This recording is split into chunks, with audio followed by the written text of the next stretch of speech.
Hey, I'm Dr. Rob Wildman with your Sport Nutrition Bite.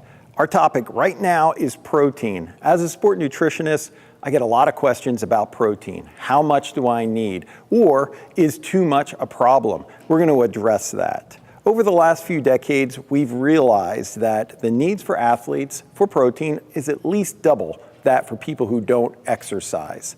That means that for a sedentary person, somebody who's not exercising, their basic needs are about 0.8 grams per kilogram body weight.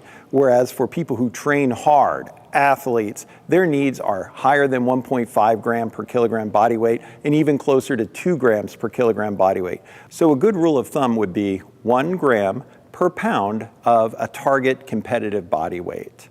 So that would mean for somebody who is 200 pounds, that would be 200 grams of protein. Now, a lot of you would say, wow, is that too much? That seems like a lot of protein, and the answer is not necessarily. Athletes burn more calories over the course of the day. So even though you're getting more protein over the course of the day, its contribution to your total caloric intake is still in the upper teens to the low 20s. That's exactly where you want to be for protein. So the next question that we're often asked is it safe? I've heard a lot that protein can destroy your kidneys or leach calcium from your bones, setting you up for osteoporosis. We've never really been able to prove that to be the case. So over the last couple of decades, protein has proven to be safe. It does not affect kidney function in a manner in which we have to be concerned, nor does it impact bone health. In fact, if you're exercising, resistance exercising, your bones are getting stronger and more dense, and the protein is actually supporting that. So there are different types of protein, and that's the next topic I want to talk about. So there are different types of proteins that can have different roles within your diet. Milk-based proteins like whey protein and casein are really kind of different, even though they come in the same food. Whey protein is fast digesting, fast absorbing, so it's great to take before, during, and even after you train. It's low bloat, so it'll clear the stomach quickly and get the amino acids into your muscle faster than a lot of other proteins. On the other hand, you have casein, which is the other milk protein. Casein is slow digesting, slower absorbing.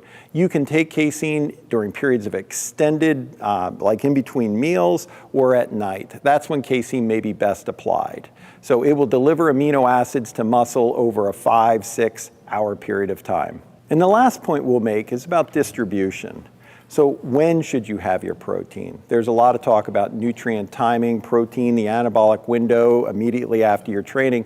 But the bottom line is when you get enough protein in those levels that I mentioned a little bit earlier, that's really the biggest factor that's going to drive the body change over time with training. So the important thing is to get that level of targeted protein, okay, at least 1 gram per kilogram body weight of that targeted performance body weight that you're looking for, and then to get that protein distributed over the course of the day. If you distribute it fairly evenly over the course of the day, you will get sustained protein benefit all day long, starting in the morning and then even at night before bed with casein and a little bit of whey. So all that is great. 24-hour nutrition, protein throughout the day will help you maximize the benefit of protein for athletic performance. I'm Dr. Rob Wildman. That is your Sport Nutrition Bite.